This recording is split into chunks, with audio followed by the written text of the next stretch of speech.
नमस्कार, मी प्राध्यापक उमाकांत जाधव. यूट्यूब लाईव्हद्वारे जोडल्या गेलेल्या सर्व पालक व विद्यार्थी यांचे ऑर्किड अभियांत्रिकी महाविद्यालय सोलापूरतर्फे हार्दिक स्वागत करतो. Locally rooted, globally competent education या उक्तीस सार्थ ठरवत ऑर्किड अभियांत्रिकी महाविद्यालयाने अनेक कुशल व प्रभावी अभियंते घडवले आहेत. तसेच 2008 साली सुरू झालेल्या ऑर्किडने अनेक यशशिखरे गाठलेली आहेत. Quality teaching learning process, remarkable placements, best industry institute connect अशी बरीचशी वैशिष्ट्ये असणाऱ्या या नामांकित महाविद्यालयात आपण प्रवेश घेतला, त्याबद्दल आपले हार्दिक अभिनंदन. मित्रो, असे म्हटलं जातं की journey of 1000 miles begin with a single step. आज आपण आमच्या महाविद्यालयात प्रवेश घेऊन एका उज्ज्वल भविष्याच्या दृष्टीने पहिले पाऊल टाकले आहे. यानंतर या कार्यक्रमाच्या मुख्य टप्प्याकडे आपण वळूयात, ते म्हणजे प्राचार्यांचे अभिभाषण. त्या अगोदर मी आदरणीय प्राचार्य डॉक्टर जे.बी. दफेदार सर यांची थोडक्यात ओळख करून देतो. Doctor JB. दफेदार सर यांचा अभियांत्रिकी शिक्षण क्षेत्रात तब्बल 34 वर्षाचा प्रदीर्घ असा अनुभव आहे. ऑर्किड अभियांत्रिकीच्या स्थापनेपासून सर प्राचार्य म्हणून काम पाहत आहेत. सरांच्या शिक्षणाबाबत मी थोडक्यात या ठिकाणी सांगतो. सरांचे BE सिव्हिल हे वालचंद सांगली अशा नामांकित संस्थेत पूर्ण झाले आहे. त्यानंतर सरांनी याच महाविद्यालयातून ME सिव्हिल इंजिनिअरिंगची डिग्री संपादन केली. मला या ठिकाणी सांगाव्यास आनंद होतो की त्यावेळी सरांनी सर्व शाखेतून विद्यापीठातून प्रथम क्रमांक मिळवला व गोल्ड मेडलचे ते मानकरी ठरले. तसेच पुढील शिक्षण म्हणजे PhD हे IIT बॉम्बे या भारतातील सर्वश्रेष्ठ अशा संस्थेत पूर्ण केले. प्राचार्य म्हणून कामगिरी करत असताना विद्यार्थ्यांच्या सर्वांगीण विकासासाठी इंडस्ट्रीची गरज ओळखून प्रभावी अभियंते घडवण्याचे काम त्यांनी प्राचार्य म्हणून संस्थेत ओपन कल्चर निर्माण केले आहे. त्यामुळे सर्व स्टाफ व फॅकल्टी यांना करिअर घडवण्यास मदत होते. सरांच्या मार्गदर्शनामुळे आज ऑर्किड महाविद्यालयास नॅनचे मानांकन लाभले आहे. आज ऑर्किडने इंजिनिअरिंग शिक्षण क्षेत्रात ब्रँड म्हणून ओळखले जाते, त्यात सरांचा मोलाचा वाटा आहे.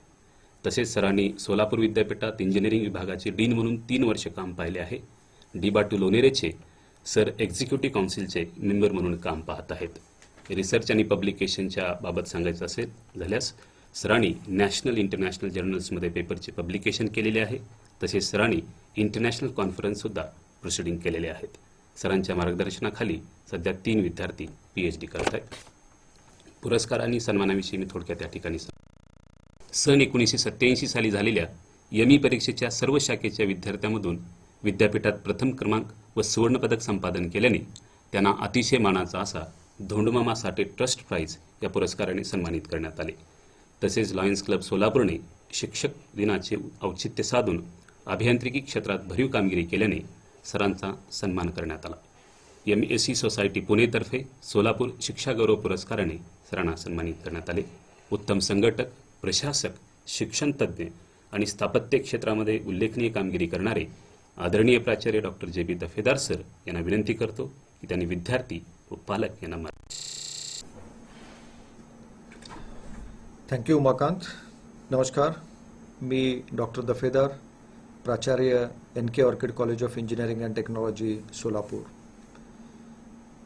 ऑर्किड अभियांत्रिकी महाविद्यालयामध्ये प्रवेशित सर्व प्रथम वर्ष व द्वितीय वर्ष विद्यार्थ्यांचं आणि पालकांचं मी मनपूर्वक स्वागत करतो आणि आपलं अभिनंदन करतो. मित्रो, आपल्याला केवळ सोलापूर जिल्ह्यातीलच नव्हे तर महाराष्ट्रातील एक चांगल्या अभियांत्रिकी महाविद्यालयामध्ये ॲडमिशन मिळाल्याबद्दल आपलं अभिनंदन.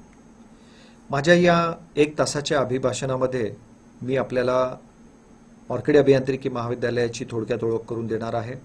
गेल्या 12 वर्षामध्ये ऑर्किड अभियांत्रिकी महाविद्यालयाचे वेगवेगळे अचिव्हमेंट्स, डी.बा.टू युनिव्हर्सिटीबद्दल मी आपल्याला थोडक्यात सांगणार आहे. त्यानंतर आपण ऑर्किड अभियांत्रिकी महाविद्यालयामध्ये आम्ही जे एज्युकेशन सिस्टीम राबवतो त्याबद्दल चर्चा करूया. येणाऱ्या 3 वर्षात डिप्लोमाच्या विद्यार्थ्यांनी आणि 4 वर्षात फर्स्ट इयरच्या विद्यार्थ्यांनी काय करावं याबद्दल आपण चर्चा करूया. त्यानंतर सध्या आपण पाहतोय की ऑनलाईन एज्युकेशन सिस्टीम सगळीकडे चालू आहे. ऑनलाईन एज्युकेशनच्या माध्यमातून आपण कुठल्या कुठल्या ॲक्टिव्हिटी केलेल्या आहेत आणि करणार आहोत हे पाहूया. आणि शेवटी इन्स्टिट्यूटचे, महाविद्यालयाचे काही रूल्स अँड रेग्युलेशन्स. मला सांगण्यास आनंद होतो की NK orchid college of engineering and technology सोलापूरची सुरुवात 2008 साली झाली. ऑर्किड अभियांत्रिकी महाविद्यालय हे प्रज्ञानिकेतन एज्युकेशन सोसायटी पुणे या ट्रस्टतर्फे चालवलं जातं आणि मला सांगण्यास आनंद होतो की आमच्या 14 ट्रस्टी मेंबर हे highly educated IAS IPS officers आहेत. प्रज्ञानिकेतन एज्युकेशन सोसायटी पुणेतर्फे the Orchid school Baner Pune इथं चालवलं जातं.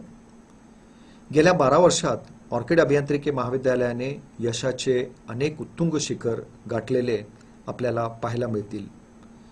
भारतामध्ये all India council of technical education and confederation of Indian इंडस्ट्रीतर्फे दरवर्षी अभियांत्रिकी महाविद्यालयाचा एक सर्वे केला जातो.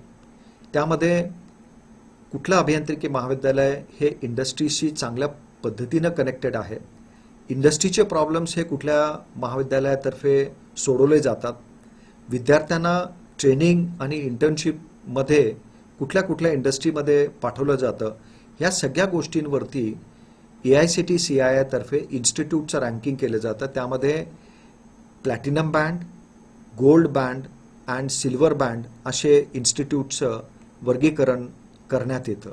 मला सांगण्यास अभिमान वाटतो की गेले सतत 3 वर्ष 2018, 2019 आणि 2020 साली ऑर्किड अभियांत्रिकी महाविद्यालयाने प्लॅटिनम बँडमध्ये आपलं स्थान प्राप्त केलेलं आहे आणि संपूर्ण भारतामधून केवळ 145 इन्स्टिट्यूटना प्लॅटिनम बँड मिळालेला आहे आणि महाराष्ट्रातील केवळ 26 अभियांत्रिकी महाविद्यालय आहेत. याच्यावरून आपल्या लक्षात येतं की ऑर्किड अभियांत्रिकी महाविद्यालय हे महाराष्ट्रातील 350 अभियांत्रिकी महाविद्यालयामध्ये टॉप 26 अभियांत्रिकी महाविद्यालयामध्ये याची गणना मी नाही AICTE CII तर्फे केली गेलेली आहे. मित्रो, यानंतर आपण युनिव्हर्सिटी रिझल्टबद्दल पाहूया. 2017-18 साली D.Batu युनिव्हर्सिटीची पहिली परीक्षा झाली आणि त्या पहिल्याच परीक्षेमध्ये ऑर्किड अभियांत्रिकीच्या 2 विद्यार्थिनींनी पहिला आणि तिसरी रँक संपूर्ण महाराष्ट्रातून फर्स्ट टॉपर आणि थर्ड टॉपर हे ऑर्किडचे विद्यार्थी आपल्याला पाहायला मिळतील. मित्रो, आपण जेव्हा ॲडमिशन घेता आपल्याला सगळ्यात मोठी उत्सुकता असते की या महाविद्यालयाचे प्लेसमेंट्स कसे आहेत. मला सांगण्यास आनंद होतो की यावर्षी जी बॅच पासआउट झाली 2020मध्ये त्या बॅचचे 442 विद्यार्थ्यांना आम्ही प्लेसमेंट दिलेले आहे. आपण पाहतोय सध्या लॉकडाऊन आहे, कोरोना पॅन्डेमिक सिच्युएशनमध्ये सुद्धा 442 विद्यार्थ्यांना प्लेसमेंट देणारं हे ऑर्किड अभियांत्रिकी महाविद्यालय मला वाटतं महाराष्ट्रातला काही खूप चांगले प्लेसमेंट देणाऱ्या विद्यार्थ्यांपैकी एक आहे, हे निश्चितपणानं आपल्याला मान्य करावं लागेल. आणि प्लेसमेंट अशा नाही आहेत की फक्त सॉफ्टवेअर इंडस्ट्रीमध्ये आहेत. प्लेसमेंट आपल्याला प्रत्येक ब्रांचमध्ये पाहायला मिळतील. मग ते कम्प्युटर सायन्स असेल, मेकॅनिकल असेल, ENTC असेल, इलेक्ट्रिकल असेल किंवा सिव्हिल इंजिनिअरिंगमध्ये सुद्धा खूप मोठ्या प्रमाणावरती ऑर्किड अभियांत्रिकी महाविद्यालयाने प्लेसमेंट दिलेली आहेत. हे आमचे जे विद्यार्थी यावर्षीचे 442 वेगवेगळ्या इंडस्ट्रीमध्ये प्लेस झालेले आणि आता यावर्षी जे मुलं फायनल इयरमध्ये आहेत, 21मध्ये जे पासआउट होणार आहेत त्या मुलांचं सुद्धा प्लेसमेंट ऑर्किडतर्फे सुरू झालेलं आहे आणि मला सांगण्यास आनंद होतो की आत्तापर्यंत 96 विद्यार्थी जे 2021मध्ये पासआउट होणार आहेत त्यांना ऑर्किडतर्फे प्लेसमेंट दिले गेलेले आहे. त्यापैकी TCSमध्ये 41 विद्यार्थी, टिया ह्या कंपनी सगळ्यात हायेस्ट पॅकेज देते 7 लाखाचं, त्याच्यात 20 विद्यार्थी, इन्फोसिसमध्ये 13, पर्सिस्टंट सिस्टम्स लिमिटेडमध्ये 5 विद्यार्थी, पिनक्लिक म्हणून एक मॅनेजमेंट रिलेटेड कंपनी आहे त्याच्यामध्ये 16 विद्यार्थी आणि अदर्समध्ये 2 असे मिळून 96 विद्यार्थ्यांना ऑर्किडनी आजपर्यंत प्लेसमेंट दिलेले आहेत. मित्रो, आपल्याला माहिती आहे की भारतामध्ये जर आपल्याला IIT, NITमध्ये MTech करायचं असेल तर आपल्याला गेटची परीक्षा द्यावी लागते. मला सांगण्यास आनंद होतो की आजपर्यंत ऑर्किडचे 124 विद्यार्थी गेटची परीक्षा क्वालिफाय होऊन ते वेगवेगळ्या ठिकाणी ME MTech करत आहेत आणि इतक्या मोठ्या प्रमाणावरती सक्सेस मिळण्याचं कारण दरवर्षी आम्ही विद्यार्थ्यांचे गेटचे एक्स्ट्रा क्लासेस घेतो आणि त्या क्लासेसच्या माध्यमातून विद्यार्थ्यांना गाईड करून विद्यार्थी गेट क्वालिफाय कसे होतात, हे कसे होऊ शकतील हे पाहतो. ऑर्किड अभियांत्रिकी महाविद्यालयातर्फे वेगवेगळे उपक्रम राबवले जातात. त्यापैकी एक आहे स्टडी अब्रॉड सेल. आणि मला वाटतं स्टडी अब्रॉड सेल हे एक वेल प्लॅन्ड ॲक्टिव्हिटी म्हणून राबवणारं महाराष्ट्रातीलच नव्हे तर भारतातील एकमेव अभियांत्रिकी महाविद्यालय ऑर्किड अभियांत्रिकी महाविद्यालय आहे असं मला वाटतं. स्टडी अब्रॉड सेलतर्फे आम्ही विद्यार्थ्यांना आपल्याला जर बाहेरच्या देशात जाऊन MS करायचं असेल तर त्यासाठी आपल्याला ज्या परीक्षा द्यायला लागतात त्यामध्ये GRE, TOEFL, IELTS एक्झामिनेशन आहे ह्याच्याबद्दल विद्यार्थ्यांना गाईड करतो. एवढंच नव्हे तर विद्यार्थ्यांना बाहेरच्या देशात कुठले विद्यापीठ चांगले आहेत, आपण विजासाठी कसं अप्लाय करावं, तिथं स्कॉलरशिप मिळवण्यासाठी काय करायला लागतं, या सगळ्या गोष्टींची माहिती विद्यार्थ्यांना सेकंड इयर थर्ड इयरपासूनच आम्ही देतो.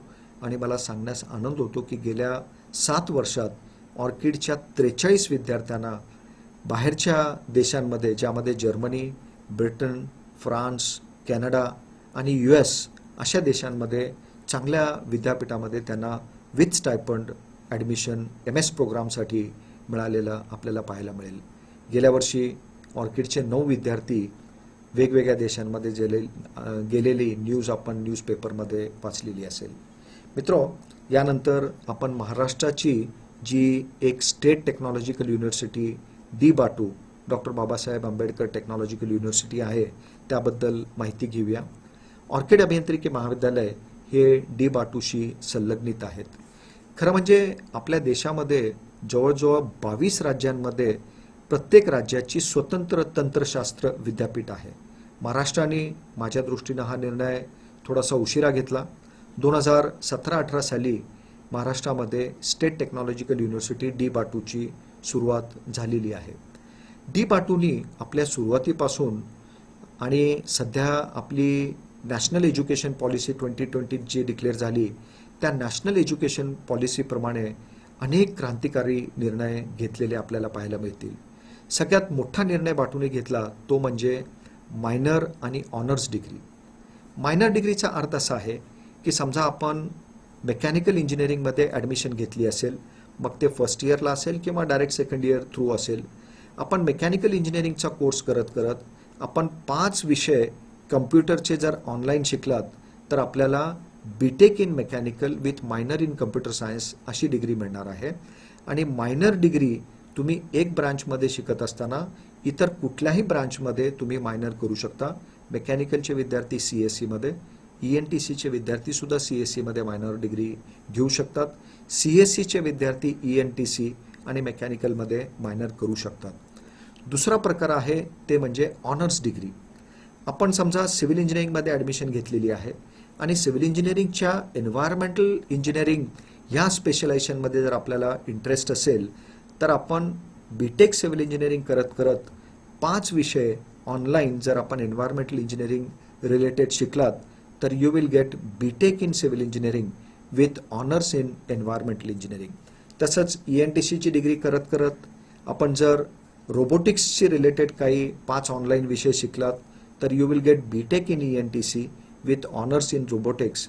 आणि पश्चिमात्य देशामध्ये तिथल्या नावाजलेल्या विद्यापीठांमध्ये विद्यार्थ्यांना त्यांच्या मेन कोर सब्जेक्ट बरोबरच त्यांचे आवडीचे इतर विषयांमध्ये सुद्धा त्यांना गती यावी, त्याच्यामध्ये त्यांचे स्किल डेव्हलपमेंट व्हावेत आणि यावरून विद्यार्थ्यांची एम्प्लॉयबिलिटी वाढावी यासाठी मायनर आणि ऑनर्स डिग्री दिली जाते. आणि बाटूनी मायनर आणि ऑनर्स डिग्रीची सुरुवात या वर्षापासून केलेली आहे. मला सांगण्यास आनंद होतो की ऑर्किडचे जवळजवळ 50% विद्यार्थी आज थर्ड इयरचे हे मायनर किंवा ऑनर्स डिग्रीसाठी त्यांनी ॲडमिशन घेतलेली आहे. बाटूचा पुढचा क्रांतिकारी निर्णय म्हणजे जसा मेडिकलमध्ये विद्यार्थ्यांना MBBSचा कोर्स झाल्यानंतर त्यांना मेडिकल सिव्हिल हॉस्पिटलमध्ये किंवा रुरल हॉस्पिटलमध्ये जाऊन त्यांना इंटर्नशिप करायला लागते, तसं इंजिनिअरिंगमध्ये बाटूनी आता शेवटची सेमिस्टर विद्यार्थ्यांना इंटर्नशिपसाठी परमिशन दिलेली आहे. आत्ता ऑर्किडमध्ये जे विद्यार्थी किंवा बाटूच्या कुठल्याही इंजिनिअरिंग कॉलेजमध्ये आता विद्यार्थी जे फायनल इयरला आहेत ते विद्यार्थी वेगवेगळ्या इंडस्ट्रीमध्ये इंटर्नशिपसाठी जात आहेत. त्यांचा त्यासाठी प्रयत्न चालू आहे. बाटूचा अजून एक ॲडव्हान्टेज जर आपल्याला पाहायचा असेल तर ते म्हणजे इमिजिएट रेमेडियल एक्झामिनेशन. बऱ्याचशा विद्यापीठांमध्ये समजा आपला एखादा विषय राहिला तर आपल्याला ते राहिलेल्या विषयाची परीक्षा देण्यासाठी एक सेमिस्टर वाट बघायला लागते. समजा मे जूनच्या परीक्षेमध्ये आपला विषय राहिला तर नोव्हेंबर डिसेंबरमध्ये जेव्हा परीक्षा होते त्यावेळेस आपण तो विषय क्लिअर करू शकता. बाटूमध्ये मात्र आपला एखादा विषय राहिला तर 15 ते 20 दिवसात फेरपरीक्षा घेतली जाते आणि आपला जो विषय राहिला आहे तो विषय क्लिअर करण्याची संधी आपल्याला मिळते. ह्याचा सगळ्यात मोठा फायदा विद्यार्थ्यांना जेव्हा ते फायनल इयरमध्ये जातील त्यावेळेस प्लेसमेंट अपॉर्च्युनिटी त्यांची हुकणार नाहीत. बऱ्याचशा कंपन्यांची रिक्वायरमेंट असते की विद्यार्थ्याला ॲव्हरेज फर्स्ट क्लास असेल तर चालेल पण लाईव्ह एटिक्युटी कुठली असू नये आणि त्यावेळेस विद्यार्थ्यांना या रेमेडियल एक्झामिनेशनचा ऑप्शन खूप मदत त्यांना करतो आणि त्यामुळं विद्यार्थ्यांची एटिक्युटी नाहीशी होते. मित्रो, यानंतर आपण थोडक्यात ऑर्किड अभियांत्रिकी महाविद्यालयाच्या एज्युकेशन सिस्टीमबद्दल चर्चा करूया. आपल्या देशामध्ये खरं म्हणजे आपण विद्यार्थ्यांना आतापर्यंत तुम्ही 10वी 12वीपर्यंत शिकलात किंवा डिप्लोमाच्या विद्यार्थ्यांनी डिप्लोमा केलेला आहे. आपण पाहतो की आपल्याकडे एज्युकेशन सिस्टीम जर एका वाक्यात सांगायची झाली तर आपण 10वी 12वीपर्यंत विद्यार्थ्यांना वर्षभर शिकवतो, वर्षाच्या शेवटी एक परीक्षा घेतो ज्यामध्ये प्रॅक्टिकल्स फार आपण करत नाही, विद्यार्थी इंटरेस्ट घेत नाही आणि ज्या विद्यार्थ्यांना थिओरिटिकल परीक्षेमध्ये चांगले मार्क पडले तो विद्यार्थी सगळ्यात हुशार. ही आपली एज्युकेशन सिस्टीम आहे. आपल्या एज्युकेशन सिस्टीममध्ये विद्यार्थ्यांच्या नॉलेज असेसमेंटसाठी, खऱ्या अर्थानं नॉलेज असेसमेंटसाठी, कारण आपण जी परीक्षा घेतो त्या परीक्षेमधून आपण विद्यार्थ्यांची घोकमपट्टी करण्याची त्यांची कॅपॅसिटी हेच टेस्ट करतो, त्यातनं दुसरं काहीही टेस्ट होत नाही.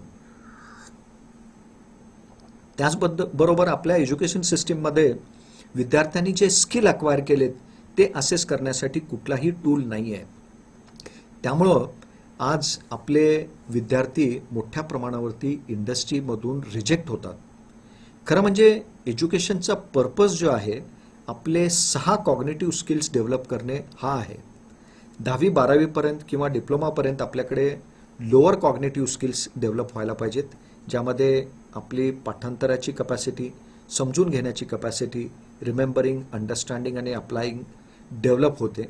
पण प्रोफेशनल कोर्सेसमध्ये ज्यामध्ये डिप्लोमाचा कोर्स पण आहे, डिग्रीचा कोर्स असेल, या सगळ्या प्रोफेशनल कोर्सेसमध्ये आपले higher order cognitive skills develop होणे अत्यंत गरजेचे आहेत.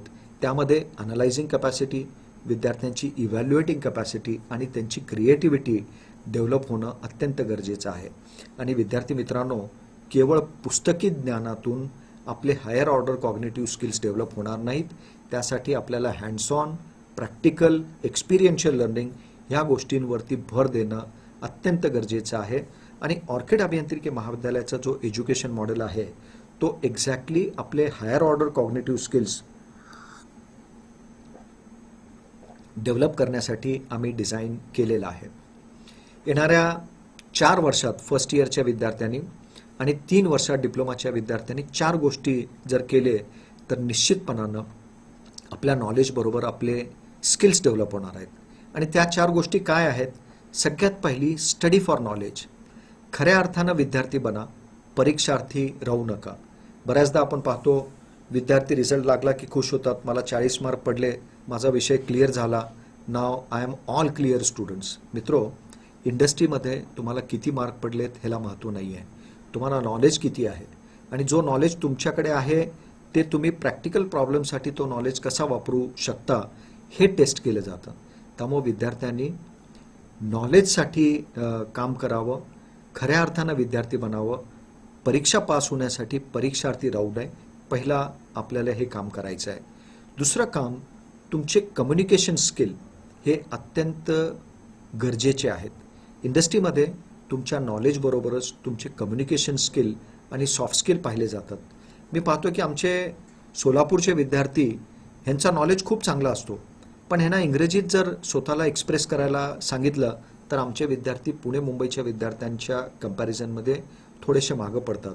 काही घाबरायचं कारण नाही आहे. जर आपण आपल्या कम्युनिकेशन स्किलकडे थोडंसं लक्ष दिलं तर निश्चितपणानं येणाऱ्या 3 ते 4 वर्षात तुम्ही चांगल्या पद्धतीने इंग्रजीमध्ये बोलू शकता, स्वतःला एक्सप्रेस करू शकता. तिसरी गोष्ट आपल्याला ह्या 4 वर्षात करायची आहे.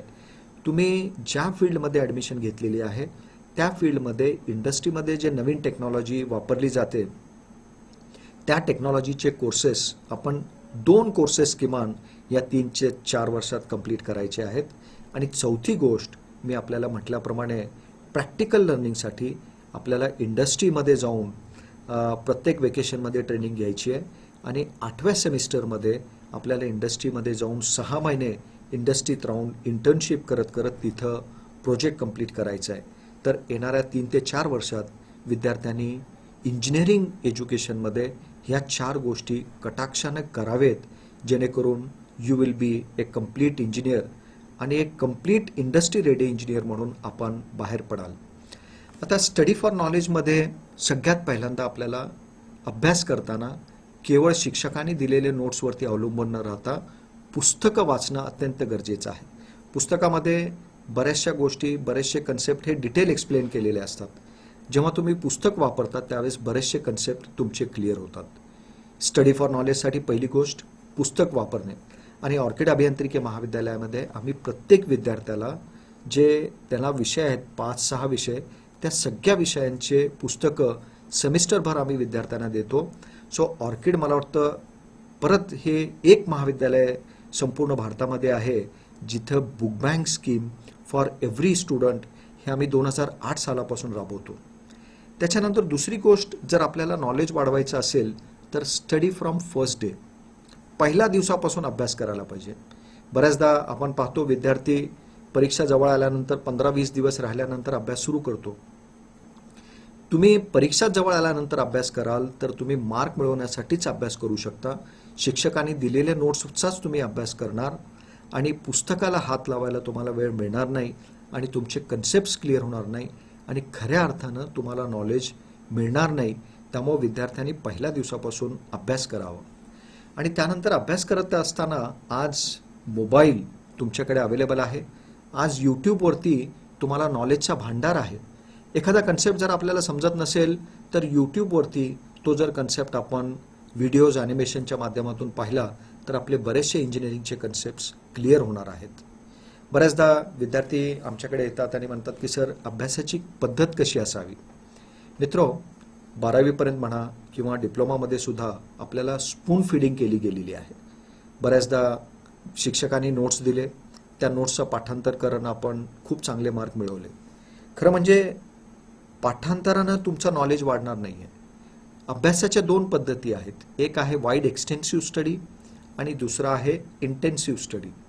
वाईड एक्सटेन्सिव्ह स्टडीमध्ये आपण पहिल्या दिवसापासून जर अभ्यास सुरू केला तर त्यामध्ये पुस्तक वापरत आपले कन्सेप्ट्स क्लिअर करत जाऊन आपण स्वतःचे नोट्स जर प्रिपेअर करायला लागलो किंवा आपल्या शिक्षकांनी दिलेले नोट्स आपण जर थोडेसे इम्प्रूव्ह केले, की शिक्षकांनी एक डेफिनेशन दिली, पुस्तकामध्ये या डेफिनेशन बरोबर एक चांगली फिगर दिलेली आहे, ती फिगर आपण ॲड करणे, असे वाईड एक्सटेन्सिव्ह स्टडी करत जर आपण स्वतःचे नोट्स तयार केले तर परीक्षेसाठी आता तुम्ही तयार राहाल.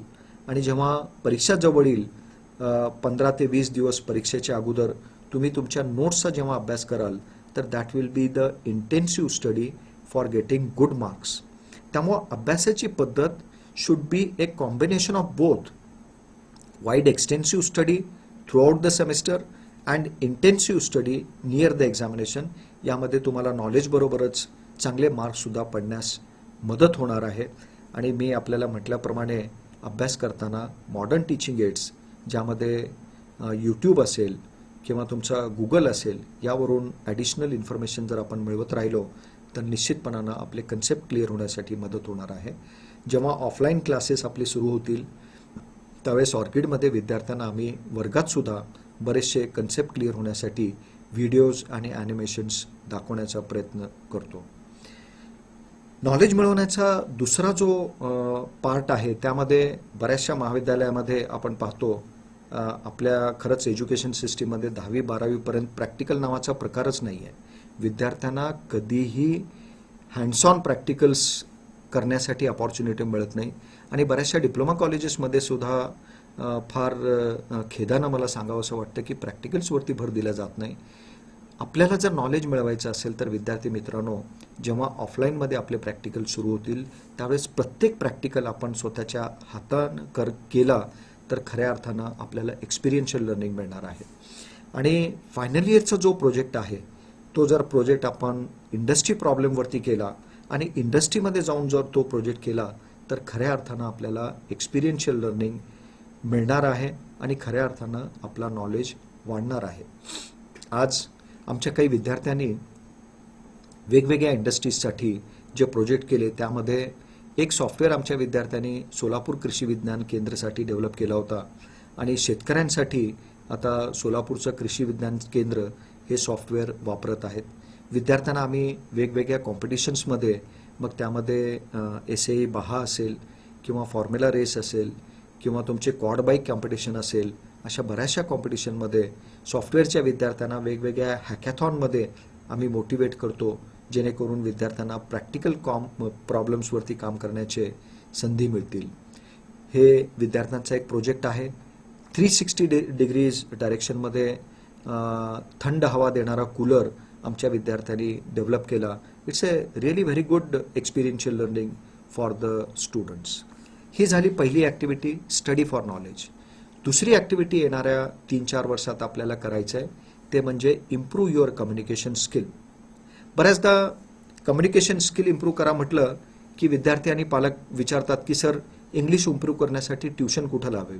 मित्रो, प्रत्येक गोष्टीसाठी ट्युशन हा सोल्युशन नाही आहे. मला एक गोष्ट आपण सांगा की आपण मराठी किंवा आपली मातृभाषा बोलायला शिकलो त्यावेळेस कुठं ट्युशन लावली होती? आपण आपली मातृभाषा शिकतो आपल्या आईवडिलांबरोबर, आपल्या भावंडांबरोबर, आपल्या मित्रांबरोबर बोलून बोलून आपण ती भाषा शिकतो. हाच कन्सेप्ट जर आपण इंग्रजीला लावला आणि आजपासून तुम्ही तुमच्या मित्रांबरोबर, तुमच्या भावंडांबरोबर आणि आईवडिलांबरोबर जर इंग्रजीत बोलायला सुरुवात केली तर निश्चितपणानं सांगतो 1 वर्षात तुम्ही खूप चांगल्या पद्धतीनं इंग्रजी बोलू शकाल आणि स्वतःला एक्सप्रेस करू शकाल. त्यामुळं ऑर्किडच्या सर्व विद्यार्थ्यांना मी सांगेन, जिथं जिथं तुम्हाला अपॉर्च्युनिटी आहे, कॉलेजला बसमध्ये येताना शेजारी जो मित्र बसला आहे त्याच्याबरोबर तुम्ही इंग्रजीत बोलायला लागा. कॉलेजमध्ये सुद्धा आल्यानंतर एकमेकांशी कटाक्षानं आपण जर इंग्रजी बोलायचा प्रयत्न केला तर सगळ्यांचंच इंग्रजी निश्चितपणानं आपलं इम्प्रूव्ह होणार आहे, हे आपल्या लक्षात येईल. आज ऑर्किडमध्ये मला सांगण्यास आनंद होतो की आम्ही सेकंड इयरपासून विद्यार्थ्यांना सॉफ्ट स्किल आणि कम्युनिकेशन स्किल एक कोर्स म्हणून आम्ही इंट्रोड्यूस केलेला आहे आणि सेकंड इयर, थर्ड इयर आणि फायनल इयरच्या विद्यार्थ्यांना आठवड्याला 2 तास कम्युनिकेशन स्किलचे आणि आठवड्याला 2 तास ॲप्टिट्यूड ट्रेनिंगचे आम्ही विद्यार्थ्यांना देतो आणि यामुळं आज ऑर्किडचे प्लेसमेंट इतक्या मोठ्या प्रमाणावरती आपल्याला दिसतात. तिसरी ॲक्टिव्हिटी येणाऱ्या 4 वर्षात आपल्याला करायची आहे ते म्हणजे focused on industrial training. Second इयरच्या विद्यार्थ्यांना व्हेकेशनमध्ये इंडस्ट्रीमध्ये जाऊन 10 ते 15 दिवस आपल्याला इंडस्ट्रियल ट्रेनिंग करायची आहे आणि फायनल इयरमध्ये आपल्याला इंडस्ट्रीमध्ये जाऊन एक सेमिस्टर पूर्ण इंटर्नशिप करायची आहे. ह्या ॲक्टिव्हिटीला आपण लाईटली घेऊ नका, कारण इंजिनिअरिंग हे प्रोफेशनल कोर्स आहे आणि जोपर्यंत तुम्ही प्रॅक्टिकली एखादी गोष्ट पाहत नाही, आपल्या सिनियर्सबरोबर चर्चा करत नाही, त्यांच्याबरोबर काम करत नाही, तोपर्यंत तुम्हाला खऱ्या अर्थानं प्रॅक्टिकल ज्ञान मिळणार नाही and you are not a complete engineer unless you are expose to the industry. आणि यासाठी ऑर्किड अभियांत्रिकी महाविद्यालयाने वेगवेगळ्या इंडस्ट्रीजबरोबर खूप मोठ्या प्रमाणावरती MOU साईन्स केलेले आहेत आणि खूप मोठ्या प्रमाणावरती आम्ही टायअप केलेलं आहे. त्यामध्ये टाटा टेक्नॉलॉजीज पुणे असेल, डेसॉल्ट सिस्टीम सारख्या इंडस्ट्रीबरोबर आज ऑर्किड अभियांत्रिकी महाविद्यालयाचा टायअप आहे. त्यानंतर सॉफ्टवेअर इंडस्ट्रीजमध्ये झेन्सार टेक्नॉलॉजीज, प्रत्येक डिपार्टमेंटचे कमीत कमी 10 इंडस्ट्रीजबरोबर आज ऑर्किडनी MOU साईन केलेला आपल्याला पाहायला मिळतील, जेणेकरून विद्यार्थ्यांच्या नॉलेजबरोबरच स्किल डेव्हलपमेंट कशा पद्धतीने होईल याकडे ऑर्किड अभियांत्रिकी महाविद्यालयातर्फे लक्ष दिलं जातं. आणि चौथी ॲक्टिव्हिटी आपल्याला येणाऱ्या 3 ते 4 वर्षात करायची आहे ते म्हणजे तुम्ही ज्या ब्रांचमध्ये ॲडमिशन घ्याल त्या ब्रांचमध्ये जी लेटेस्ट टेक्नॉलॉजी आहे त्या लेटेस्ट टेक्नॉलॉजीचे कमीत कमी 2 कोर्सेस आपल्याला करायचे आहेत. फॉर एक्झाम्पल, तुम्ही सिव्हिल इंजिनिअरिंगमध्ये जर ॲडमिशन घेतली असेल तर प्रत्येक सिव्हिल इंजिनिअरला ऑटोकॅड सॉफ्टवेअर, रेव्हिट सॉफ्टवेअर हे शिकणं अत्यंत गरजेचं आहे. त्याबरोबर आपल्याला आवडत असेल तर स्टॅड प्रो असेल असे काही प्रत्येक डोमेनमधले काही सॉफ्टवेअर जर आपण शिकलो तर खऱ्या अर्थानं आपण एक कंप्लीट इंजिनियर म्हणून या महाविद्यालयामधून बाहेर पडाल आणि त्यावेळेस आपल्याला प्लेसमेंट शोधायची गरज पडणार नाही. निश्चितपणानं कंपनीला तुमच्यामध्ये नॉलेजबरोबर जर स्किल दिसले तर निश्चितपणानं ती कंपनी तुम्हाला घेतल्याशिवाय राहणार नाही. मित्रो, आज जग एक वेगळ्या अनप्रेसिडेंटेड सिच्युएशनमध्ये जात आहे. गेले जवळजवळ 10 महिने आपण कोविड-19 या महामारीमध्ये लॉकडाऊन आपण एक्सपिरियन्स केला.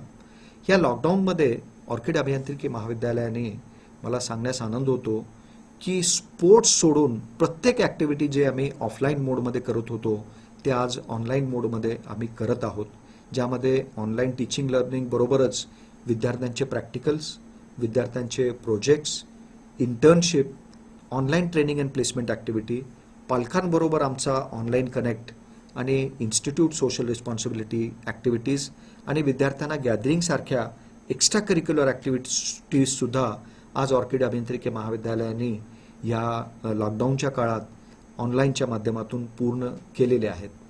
आज ऑनलाईन टीचिंग लर्निंगसाठी झूम, वेबएक्स, गुगल क्लासरूम हे वेगवेगळे माध्यम प्रत्येक महाविद्यालय वापरत आहे. पण याचबरोबर NPTEL सारखे काही प्लॅटफॉर्म्स आहेत, कोर्सेरा, युडेमी सारखे काही प्लॅटफॉर्म्स आहेत, त्याच्यासुद्धा मोठ्या प्रमाणावरती ऑर्किड अभियांत्रिकी महाविद्यालयाने वापर करून विद्यार्थ्यांच्या नॉलेजबरोबर त्यांचे स्किल डेव्हलप करण्याचा प्रयत्न केलेला आहे.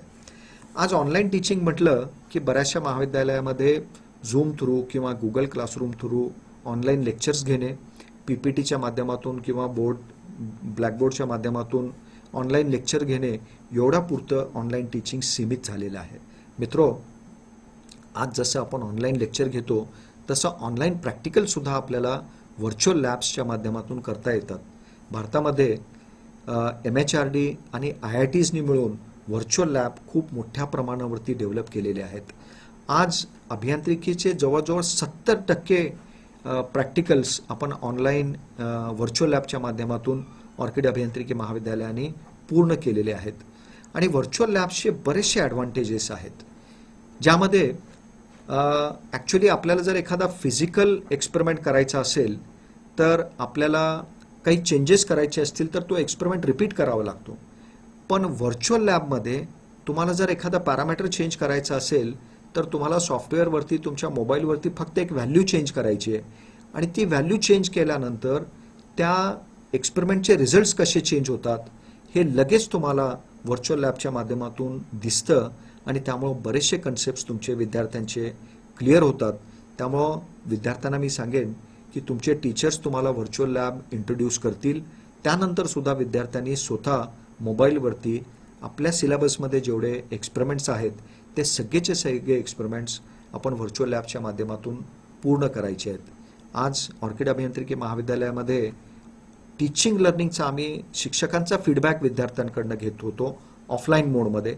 आज आम्ही ऑनलाईन मोडमध्ये सुद्धा प्रत्येक क्लासचे 2दा फीडबॅक प्रत्येक सेमेस्टरमध्ये घेऊन आम्ही आमच्या टीचिंग लर्निंग प्रोसेसचं एक ॲनालिसिस करून त्यामध्ये कशा पद्धतीने इम्प्रूव्हमेंट करता येते यावरती खूप मोठ्या प्रमाणावरती ऑर्किड अभियांत्रिकी महाविद्यालयाने काम केलेलं आहे. टीचिंग, प्रॅक्टिकल्स, त्यानंतर प्रोजेक्ट्स. आज ऑर्किड अभियांत्रिकी महाविद्यालयाचे सगळ्या विद्यार्थ्यांचे गेल्या वर्षीचे सुद्धा प्रोजेक्ट आम्ही कंप्लीट करून घेतले आणि बरेचसे प्रोजेक्ट्स त्यांचे ऑनलाईन प्रेझेंटेशन्स विद्यार्थ्यांनी दिले. त्यानंतर त्यांचे ऑनलाईन ओरलसुद्धा कंडक्ट झाले आणि ऑर्किड अभियांत्रिकी महाविद्यालयातर्फे बरेचसे प्रोजेक्ट आम्ही ऑनलाईन कॉम्पिटिशनसाठी पाठवले. मला सांगण्यास अभिमान वाटतो की ऑर्किड अभियांत्रिकी महाविद्यालयाचा 2 सीटर सोलार कार हा प्रोजेक्ट डेसॉल्ट सिस्टीमच्या कनेक्ट नेक्स्ट ह्या इंटरनॅशनल व्हर्च्युअल कॉन्फरन्समध्ये टॉप 3 प्रोजेक्ट्समध्ये ह्या प्रोजेक्टची सिलेक्शन झालेलं आहे. मित्रो, विद्यार्थ्यांची ऑनलाईन परीक्षा शिकवल्यानंतर जेव्हा परीक्षा, आज बऱ्याचशा महाविद्यालयामध्ये ऑनलाईन परीक्षा म्हटले की ऑब्जेक्टिव्ह टाईप क्वेश्चन्स पाठवले जातात आणि गुगल फॉर्म थ्रू ऑनलाईन परीक्षा कंडक्ट केली जाते. विद्यार्थीही खुश आहेत आणि महाविद्यालयही खुश आहेत की आपण परीक्षा घेतली. खरं म्हणजे परीक्षा ही केवळ विद्यार्थ्यांची घोकंपट्टी असेस करण्यासाठी नाही आहे. परीक्षेच्या माध्यमातून आपण विद्यार्थ्यांचे स्किलसुद्धा असेस करायला पाहिजे. ऑर्किड अभियांत्रिकी महाविद्यालयाने ऑब्जेक्टिव्ह टाईप परीक्षेबरोबर आपल्या परीक्षेमध्ये बरेचसे वेगवेगळे एक्सपेरिमेंट आम्ही केले. त्यामध्ये ओपन बुक एक्झामिनेशन असेल, विद्यार्थ्यांना काही मिनी प्रोजेक्ट्स करायला लावणं असेल, विद्यार्थ्यांना प्रेझेंटेशन द्यायला सांगण्यात आलं, तो सुद्धा विद्यार्थ्यांच्या असेसमेंटचा एक पार्ट होता. ज्या विद्यार्थ्यांकडे घरी लॅपटॉप आणि कम्प्युटर आहेत त्या विद्यार्थ्यांना काही डिझाईन आणि ड्रॉइंग असाइनमेंट्स दिले आणि विद्यार्थ्यांचे ओरल एक्झामिनेशन कंडक्ट करून विद्यार्थ्यांचे परीक्षा ज्यामध्ये ऑब्जेक्टिव्ह टाईप आणि त्याचबरोबर सब्जेक्टिव्ह परीक्षासुद्धा कंडक्ट करून ऑर्किड अभियांत्रिकी महाविद्यालयाने विद्यार्थ्यांच्या नॉलेजबरोबर त्यांचे स्किलसुद्धा असेस करण्याचा प्रयत्न केला. मित्रो, मी आपल्याला म्हटल्याप्रमाणे अभियांत्रिकीमध्ये केवळ आपल्याला थेरॉटिकल ज्ञान आणि प्रॅक्टिकल नाही तर काही इंटर्नशिपचे पण आपल्याला गोष्टी करायला लागतात. लॉकडाऊनमध्ये ऑर्किड अभियांत्रिकी महाविद्यालयाने आपल्या सगळ्या 1400 विद्यार्थ्यांना एंगेज केलं इंटर्नशिपमध्ये. त्यामध्ये फर्स्ट इयरच्या विद्यार्थ्यांना आम्ही कम्युनिकेशन स्किलचे वेगवेगळे प्लॅटफॉर्म थ्रू इंटर्नशिप फॅसिलिटी उपलब्ध करून दिली आणि सेकंड इयर ऑनवर्ड्स प्रत्येक डिपार्टमेंटनी आपल्या विद्यार्थ्यांना इंडस्ट्रीमध्ये जी टेक्नॉलॉजी वापरली जाते त्या टेक्नॉलॉजीचे ऑनलाईन क्लासेस आम्ही कंडक्ट करून विद्यार्थ्यांची इंटर्नशिप पूर्ण केली. सिव्हिल इंजिनिअरिंगच्या विद्यार्थ्यांना ऑटोकॅड, रेविट, स्टॅट प्रो या कोर्सेसची इंटर्नशिप दिली गेली. मेकॅनिकलच्या विद्यार्थ्यांना प्रॉडक्ट डिझाईन इंजिनिअरिंग आणि टाटा स्टीलनी सुद्धा बरेचसे कोर्सेस जे फ्लोट केले होते त्या कोर्सेसच्या माध्यमातून विद्यार्थ्यांची इंटर्नशिप पूर्ण करण्यात आली. सॉफ्ट ब्रांचेसमध्ये इंटर्नशिप करणे त्या माध्यमानं खूप सोपं आहे आणि सॉफ्ट ब्रांचेसच्या विद्यार्थ्यांना पायथॉन, सी, कोर्सेराच्या माध्यमातून, ENTC आणि इलेक्ट्रिकलच्या विद्यार्थ्यांना Arduino, PCB design, mobile application development, Python असे वेगवेगळ्या कोर्सेसची इंटर्नशिप ऑनलाईन माध्यमातून ऑर्किड अभियांत्रिकी महाविद्यालयाने कंप्लीट केली. मी आपल्याला सुरुवातीला सांगितल्याप्रमाणे यावर्षी 442 विद्यार्थ्यांना ऑर्किड अभियांत्रिकी महाविद्यालयाने लॉकडाऊन असूनसुद्धा प्लेसमेंट दिलेली आहेत. आणि ऑर्किडचे प्लेसमेंट एवढ्या मोठ्या प्रमाणावरती होण्याची अनेक कारणं आहेत. त्यामध्ये विद्यार्थ्यांचे नॉलेज, त्यांना असलेले स्किल्स आणि दरवर्षी आम्ही विद्यार्थ्यांचा थर्ड इयर टू फायनल इयरमध्ये जाणाऱ्या विद्यार्थ्यांचा प्री प्लेसमेंट वर्कशॉप घेतो. हा कंप्लीट वर्कशॉप 43 दिवसांचा यावर्षी आम्ही ऑनलाईन घेतला. त्यामध्ये विद्यार्थ्यांना ॲप्टिट्यूड टेस्ट ट्रेनिंग दिली गेली, विद्यार्थ्यांचे online interviews, online group discussion घेतले गेले, विद्यार्थ्यांना प्रोग्रामिंगसाठी वेगवेगळ्या agencies through, Coursera platform through त्यांचे प्रोग्रामिंग आणि कोडिंग स्किल्स डेव्हलप करून घेतले आणि त्यामुळं यावर्षी सगळं प्लेसमेंट ॲक्टिव्हिटीज ऑनलाईन केल्यामुळं यावर्षीचे प्लेसमेंटसुद्धा ऑर्किडचे गेल्या वर्षीपेक्षा जवळजवळ मोर दॅन 100 प्लेसमेंट गेल्या वर्षीच्या मानानं ऑर्किड अभियांत्रिकी महाविद्यालयाने दिलेले आहेत. हे एक इमेज आहे ज्यामध्ये विद्यार्थी आपल्या घरी बसून इंटरव्ह्यू देत आहे आणि ऑर्किडचे फॅकल्टी कॉलेजमध्ये बसून त्या विद्यार्थ्याची ऑनलाईन इंटरव्ह्यू घेत आहेत. या लॉकडाऊनमध्ये खरं म्हणजे विद्यार्थी आणि पालक सगळेच गोंधळलेले होते. ऑर्किड अभियांत्रिकी महाविद्यालय एक उपक्रम राबवतो ते म्हणजे प्रॉक्टर टीचर. प्रत्येक टीचरला आम्ही 20 ते 22 विद्यार्थी देतो आणि तो टीचर त्या विद्यार्थ्यांचा त्या सेमिस्टरचा लोकल गार्डियन असतो. या लॉकडाऊनमध्ये ह्या सगळ्या प्रॉक्टर टीचरनी विद्यार्थी, पालक आणि शिक्षक असे 2-2 मीटिंग झाले आणि मिळालेला वेळ विद्यार्थ्यांनी कसा तो वापरावा आणि आपले स्किल कसे डेव्हलप करावे, वेगवेगळे ऑनलाईन कोर्सेस कुठले करावे ह्याची चर्चा विद्यार्थी, पालक आणि शिक्षक मिळून केली आणि लॉकडाऊनचा पिरियडसुद्धा ऑर्किडच्या शिक्षकांनी आणि ऑर्किडच्या विद्यार्थ्यांनी खूप चांगल्या पद्धतीनं ते वापरला. मित्रो, ऑर्किड केवळ आपल्या विद्यार्थ्यांसाठीच नव्हे तर इतर विद्यार्थ्यांसाठी सुद्धा बरेचसे ॲक्टिव्हिटीज आपण करतो. ऑर्किड अभियांत्रिकी महाविद्यालयाची एक धारणा आहे, जसा इंडस्ट्रीला कॉर्पोरेट सोशल रिस्पॉन्सिबिलिटी असते तसं प्रत्येक इन्स्टिट्यूटला सुद्धा एक इन्स्टिट्यूट सोशल रिस्पॉन्सिबिलिटी असायला पाहिजे. आमच्या ह्या इन्स्टिट्यूट सोशल रिस्पॉन्सिबिलिटीच्या माध्यमातून आम्ही डिप्लोमाच्या विद्यार्थ्यांना सुद्धा बरेचसे online courses, virtual lab practicals आणि इंटर्नशिपची फॅसिलिटीज दिली. ज्युनियर कॉलेज आणि हायस्कूल टीचर्सना सुद्धा ऑनलाईन व्हर्च्युअल लॅब थ्रू आपण प्रॅक्टिकल कसे करून घेऊ शकतो ह्याची ट्रेनिंग ऑर्किड अभियांत्रिकी महाविद्यालयातर्फे या लॉकडाऊनच्या काळात दिली गेली. विद्यार्थ्यांना अभ्यासाबरोबरच एक्स्ट्रा करिक्युलर ॲक्टिव्हिटीजसुद्धा आवडतात आणि एक कंप्लीट पर्सनॅलिटी होण्यासाठी आपल्याला निश्चितपणानं एखाद्या तरी एक्स्ट्रा करिक्युलर ॲक्टिव्हिटीमध्ये भाग घेणं खरंच खूप गरजेचं आहे आणि ऑर्किड अभियांत्रिकी महाविद्यालयातर्फे विद्यार्थ्यांना त्याच्याबद्दल एन्करेजमेंट आणि मोटिवेशन दिलं जातं. मला सांगण्यास आनंद होतो की ऑर्किड अभियांत्रिकी महाविद्यालयाच्या विद्यार्थ्यांनी या लॉकडाऊनमध्ये ई गॅदरिंग, त्यांच्या सिनियर्स विद्यार्थ्यांसाठी ई सेंड ऑफ्स आणि ऑर्किडच्या ई मॅगझिनसुद्धा आम्ही पब्लिश केलेलं आहे. आमची ही ई गॅदरिंग चा एक इमेज मी आपल्याला प्रेझेंट केली आहे. मी आमच्या शिक्षकांना सांगेन की आपण ऑर्किडच्या जर वेबसाईटवर गेला तर आपल्याला किंवा ऑर्किडचा यूट्यूब चॅनल जर आपण पाहिला तर आपल्याला त्या ई गॅदरिंगची लिंक आपल्याला यूट्यूबवरती मिळेल. त्यानंतर ऑर्किडची ई मॅगझिन जी आहे PDF फॉर्ममध्ये आमच्या वेबसाईटवरती आपल्याला पाहायला मिळेल. आज ऑर्किडमध्ये स्टुडंटचे वेगवेगळे ऑर्गनायझेशन्स आहेत, जसं सिव्हिल इंजिनिअरिंग स्टुडंट असोसिएशन. या लॉकडाऊनच्या काळात विद्यार्थी कॉलेजला आलेले नाही आहेत, पण आम्ही ऑनलाईन वेगवेगळे स्टुडंटचे ऑर्गनायझेशन्स फॉर्म करून या ऑर्गनायझेशनच्या माध्यमातून आज समाजामध्ये जे एक्सपर्ट्स आहेत किंवा एक चांगले अचिव्हर्स आहेत त्यांना बोलून विद्यार्थ्यांना एक्सपर्ट लेक्चर्स आणि इंटरॅक्शन विथ अचिव्हर्स असे हे वेगवेगळे स्टुडंट असोसिएशन सध्या करताना आपल्याला पाहायला मिळेल. मित्रो, प्रॉक्टर सिस्टीमबद्दल मी आपल्याला सांगितलेलंच आहे. फीडबॅक सिस्टीमबद्दल सुद्धा मी आपल्याला सांगितलेलं आहे. अजून एक उपक्रम ऑर्किड अभियांत्रिकी महाविद्यालयातर्फे राबवलं जातं ते म्हणजे सगळे नवीन विद्यार्थ्यांना, न्यू एंट्रन्ससाठी आम्ही एक सायकोलॉजिकल टेस्ट घेतो आणि त्या टेस्ट झाल्यानंतर विद्यार्थ्यांचे नेमके काय डिफिकल्टीज आहेत, त्या विद्यार्थ्याचे स्ट्रेंथ काय आहेत, त्या विद्यार्थ्याचे विकनेस काय आहेत, ह्याच्यावरती एक्सपर्ट आपल्याकडे सायकोलॉजिस्ट आहेत, अलका काकडे मॅडम, त्यांच्या माध्यमातून सुद्धा विद्यार्थ्यांचे जर काही डिफिकल्टीज असतील तर ते सॉल्व्ह करण्याचा प्रयत्न केला जातं. त्यानंतर सेमिस्टर संपल्यानंतर फर्स्ट इयर आणि डायरेक्ट सेकंड इयरच्या विद्यार्थ्यांना स्टडी सेशन्स हा सुद्धा उपक्रम ऑर्किड अभियांत्रिकी महाविद्यालयातर्फे राबवलं जातं. युनिव्हर्सिटीच्या आणि गव्हर्नमेंट ऑफ महाराष्ट्राच्या नियमाप्रमाणे काही रूल्स अँड रेग्युलेशन्स सांगणे मला बंधनकारक आहे. त्यामध्ये विद्यार्थी आणि पालकांना रॅगिंग ॲक्टबद्दल माहिती देणं हे बंधनकारक आहे. मला सांगण्यास आनंद होतो की गेल्या 12-13 वर्षामध्ये ऑर्किडमध्ये कुठलीही अनवॉन्टेड गोष्ट, रॅगिंग तर सोडाच, अनवॉन्टेड गोष्ट कुठलीही घडलेली नाही. Orchid is non for its discipline. त्यामुळे विद्यार्थी मित्रांना मी सांगेन की अशा कुठल्याही ॲक्टमध्ये आपण अननेसेसरली पडून आपला करिअर खराब करून घेण्यात काही मजा नाही आहे.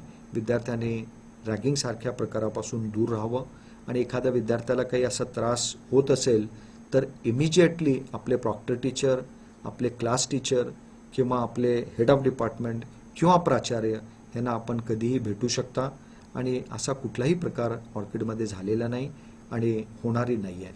आणि मित्रो, आपल्याला ऑर्किडमध्ये अटेंडन्स इज कंपल्सरी. थिअरी क्लासेससाठी मिनिमम 75% आणि प्रॅक्टिकलसाठी 100% अटेंडन्स कंपल्सरी आहे. आणि क्लास टेस्ट ज्यामध्ये CA1 किंवा टेस्ट 1, टेस्ट 2 म्हणू, मिडसेम एक्झामिनेशन ह्याला अटेंडन्स कंपल्सरी आहे. असाइनमेंट्स आपल्याला वेळोवेळी करावे लागतील. दरवर्षी आम्ही पेरेंट मीट घेतो. यावर्षी शक्य झालं ऑफलाईन मोडमध्ये घेऊ, नाहीतर ऑनलाईन मोडमध्ये घेऊ. आणि पेरेंट मीटमध्ये माझी पालकांना विनंती आहे की त्यांनी मोठ्या प्रमाणावरती येऊन आपल्या पाल्याचा प्रोग्रेस पाहावं. आणि प्रत्येक टेस्ट झाल्यानंतर पालकांना आम्ही विद्यार्थ्यांचा परफॉर्मन्स, विद्यार्थ्याला मिळालेले टेस्टचे मार्क पाठवतो. महिना संपल्यानंतर प्रत्येक क्लास टीचर त्या पालकांना आम्ही विद्यार्थ्यांचा त्या महिन्याचा विषयवाईज अटेंडन्ससुद्धा पाठवतो. आणि एखाद्या वेळेस एखादा विद्यार्थी न सांगता जर गैरहजर राहिला तर क्लास टीचरचा फोन त्या पालकांना त्या दिवशी संध्याकाळी निश्चितपणानं जाणार आहे. त्यामुळे विद्यार्थ्यांनी न सांगता, शिक्षकांना आणि घरी न सांगता ॲब्सेंट राहू नये, एवढं मी सांगेन. ऑफलाईन मोडमध्ये जेव्हा क्लासेस सुरू होतील त्यावेळेस आपला टाईम 9 ते 4:15 असणार आहे. डिसिप्लिनबद्दल मी आपल्याला सांगितलेलं आहे. विद्यार्थ्यांनी ॲब्सेंट राहायचं असेल तर आपल्या क्लास टीचरची लीव रायटिंगमध्ये त्यांना ॲप्लिकेशन देऊन लीव सँक्शन करून घ्यावी. 1 दिवसाची लीव असेल तर क्लास टीचर, 3 दिवसाची लीव असेल तर हेड ऑफ डिपार्टमेंट, आणि 3 दिवसापेक्षा जास्त जर आपल्याला ॲब्सेंट राहायचं असेल तर आपल्याला प्राचार्यांची परमिशन घेणं बंधनकारक आहे. हॉस्टेलमध्ये राहिलेल्या मुलांना 10च्या आत हॉस्टेलमध्ये परत येणं, रिपोर्ट करणं गरजेचं आहे. मुलींना 7च्या आत हॉस्टेलमध्ये परत येणं बंधनकारक आहे. मित्रो, ऑर्किड अभियांत्रिकी महाविद्यालयाचे जे अचिव्हमेंट्स, जे रिझल्ट्स, जे प्लेसमेंट्स मी दाखवले, हे आज ऑर्किडच्या सगळ्या टीम, ज्यामध्ये आमचे teachers, non teaching staff, management यांचा एक खूप चांगला एक टीमवर्क डेव्हलप झालेला आहे. मला सांगण्यास अभिमान वाटतो की आज ऑर्किडचे more than 13% faculty members are PhD completed. राहिलेले 10% PhD परस्यू करतायत. 100% faculty of Orchid are MTech. आणि ऑर्किडच्या फॅकल्टीचा जर ॲव्हरेज एक्सपिरियन्स आपण जर काढला तर निश्चितपणानं ते 8 ते 10 वर्ष आपल्याला पाहायला मिळेल. इतके सिनियर वेल क्वालिफाईड फॅकल्टी जेव्हा आपल्याला शिकवतात तर निश्चितपणानं आपल्याला आपल्या नॉलेजमध्ये वृद्धी होणार आहे. त्यामुळे विद्यार्थ्यांनी क्लासेस वरती खूप चांगल्या पद्धतीनं लक्ष द्यावं, अटेंड करावं. आणि सध्या तरी आपण ऑनलाईन क्लासेस उद्यापासून सुरू करत आहोत आणि गव्हर्नमेंटची परमिशन मिळाल्या आपण ऑफलाईन मोडमध्ये क्लासेस सुरू करू. होपफुली महिन्याभरात गव्हर्नमेंटची परमिशनसुद्धा ऑफलाईन क्लासेससाठी मिळायची शक्यता आहे आणि मिळाल्यानंतर आपण ऑफलाईन मोडमध्ये काम करूया. ऑर्किड अभियांत्रिकी महाविद्यालयामध्ये आपल्याला माहिती आहे UGचे 5 कोर्सेस आहेत. Civil engineering, computer science and engineering, electronics and telecommunication engineering, electrical engineering आणि मेकॅनिकल इंजिनिअरिंग. आपल्या UG बरोबरच पोस्ट ग्रॅज्युएशन MTechचे जे कोर्सेस आहेत त्यामध्ये सिव्हिल इंजिनिअरिंगमधला computer aided structural analysis and design, computer सायन्समध्ये computer science and engineering, electronics and telecommunication engineering आणि मेकॅनिकलमध्ये थर्मल इंजिनिअरिंग हे कोर्सेस पोस्ट ग्रॅज्युएशनचे आहेत. मित्रो, शेवटी टू समराईज टुडेज डिस्कशन, आपल्याला जर एक सक्सेसफुल इंजिनिअरिंग स्टुडंट व्हायचं असेल आणि एक सक्सेसफुल इंजिनियर म्हणून बाहेर पडायचं असेल तर काही गोष्टी आपल्याला कराव्या लागतील. सगळ्यात पहिल्यांदा आयुष्याचं ध्येय ठरवा. मला आयुष्यात काय करायचं आहे, आणि ध्येय हे 2 टाईपचे असतात. एक आहे शॉर्ट टर्म गोल आणि एक आहे long term goal. Short term goal हे 1 दिवसाचा असू शकतो, 1 आठवड्याचा असू शकतो, 1 सेमिस्टरचा असू शकतो. त्यामुळं प्रत्येक विद्यार्थ्यांनी आपले ध्येय ठरवावेत. ऑर्किडमधून बाहेर पडल्यानंतर मी या इंडस्ट्रीमध्ये मला करिअर करायचं आहे, किंवा मला MTechला जायचं आहे IITमध्ये, किंवा मला बाहेरच्या देशामध्ये MS करायचं आहे. आपले गोल ठरवा. तो झाला long term goal. Short term गोलमध्ये माझी आहे या सेमिस्टरमध्ये मी फर्स्ट क्लास विथ डिस्टिंक्शन घेऊन 75%च्या वर मार्क मिळवेन, आणि त्याचबरोबर मी माझं कम्युनिकेशन स्किलसुद्धा इम्प्रूव्ह करण्यासाठी प्रयत्न करेन. असे शॉर्ट टर्म गोल तुम्ही या सेमिस्टरचे ठरवा. बऱ्याचदा आपण गोल ठरवतो, पण त्या गोलला लागणारा जो एक ॲक्शन प्लॅन आहे, त्यासाठी काय करायला पाहिजे, सकाळी किती वाजता उठायला पाहिजे, किती वाजल्यापासून किती वाजल्यापर्यंत मी अभ्यास करायला पाहिजे, ह्याचा ॲक्शन प्लॅन आपण तयार करत नाही आणि आपण टाईम मॅनेजमेंट करत नाही. बऱ्याचदा टाईम मॅनेजमेंटला आपण बसलो की टाईम टेबल आपण तयार करतो अभ्यासाचा, आणि हा टाईम टेबल मी उद्यापासून इम्प्लिमेंट करेन हे करून ते सोडून देतो, आणि तो उद्या कधीच येत नाही, आणि बघता बघता परीक्षा आपल्या बिलकुल समोर येऊन उभा राहते आणि मग हडबडून आपण जागे होतो. त्यामुळे विद्यार्थी मित्रांनो, गोल ठरवल्यानंतर ॲक्शन प्लॅन तयार करा. आपला दिवसभराचा एक वेळापत्रक तयार करा. त्यामध्ये मोबाईलसाठी सुद्धा थोडासा वेळ द्या, पण तो वेळ अर्ध्या तासापेक्षा जास्त असू नये. बऱ्याचदा व्हॉट्सअप, फेसबुक हे पाहण्यातच आपले जवळजवळ तास, 1.5 तास, 2 तास कधी निघून जातात ते कळत नाही. आणि मोबाईल जसं एक युजफुल टूल आहे तसं ते इट्स ए टाईम वेस्टर. त्यामुळे त्याच्याकडे विद्यार्थ्यांनी थोडंसं लक्ष देण्याची गरज आहे. आणि थिंक पॉझिटिव्हली. आज तुमचा एखादा सिनियर मित्र चांगल्या कंपनीमध्ये प्लेस झाला असेल तर तुम्ही का नाही करू शकत ते? जर तो करू शकत असेल तर निश्चितपणानं मीही ते करू शकतो. Think positively. स्वतःमध्ये एक आत्मविश्वास निर्माण करा, स्वतःमध्ये एक फेथ निर्माण करा, कॉन्फिडन्स निर्माण करा. निश्चितपणानं ह्या इन्स्टिट्यूटमध्ये आणि ह्या इन्स्टिट्यूटमधून आपण एक कंप्लीट सक्सेसफुल इंजिनियर म्हणून बाहेर पडाल याबद्दल माझ्या मनात कुठलीही शंका नाही. यासाठी मी आणि माझी टीम कटिबद्ध आहोत आणि तुम्हाला तुमच्या भावी करिअरसाठी माझ्यातर्फे माझ्या टीमतर्फे खूप खूप शुभेच्छा. आणि माझं हे अभिभाषण आपण शांतपणे ऐकून घेतलं त्याबद्दल मी आपला आभारी आहे. धन्यवाद सर. सर्वप्रथम विद्यार्थ्यासाठी काही सूचना या ठिकाणी मी देतो. तुमचे ब्रँच वाईज व्हॉट्सअप ग्रुप तयार झालेले आहेत. त्या ग्रुपवर उद्यापासून सुरू होणाऱ्या क्लासेसची लिंक पाठवण्यात येईल, तरी विद्यार्थ्यांनी यांची नोंद घ्यावी. यानंतर कार्यक्रमाचा शेवटचा टप्पा म्हणजे आभार प्रदर्शन. मी सर्वप्रथम यूट्यूब लाईव्हद्वारे जोडल्या गेलेल्या पालक व विद्यार्थी यांचे ऑर्किड अभियांत्रिकीतर्फे आभार मानतो, कारण त्यांनी वेळात वेळ काढून या कार्यक्रमाला उपस्थिती दर्शवली. त्यानंतर आमच्या महाविद्यालयाचे आदरणीय प्राचार्य डॉक्टर JB दफेदार सर यांचे मी आभार मानतो. त्यांनी आज पालकांना व विद्यार्थ्यांना इंजिनिअरिंगबाबत इत्थंभूत माहिती दिली. यानंतर प्रथम वर्ष विभाग प्रमुख प्राध्यापक SD जाधव सर व इतर विभाग प्रमुख यांचे आभार मानतो. तसेच FE admission officer doctor GD Khuspe sir, DSE admission officer doctor NR Patil sir यांचे या प्रसंगी आभार मानतो. तसेच या कार्यक्रमाचे समन्वयक प्राध्यापक शिवाजी चव्हाण सर यांचे मोलाचे आभार मी या प्रसंगी मानतो व आजचा हा कार्यक्रम संपन्न झाला असे मी जाहीर करतो. धन्यवाद.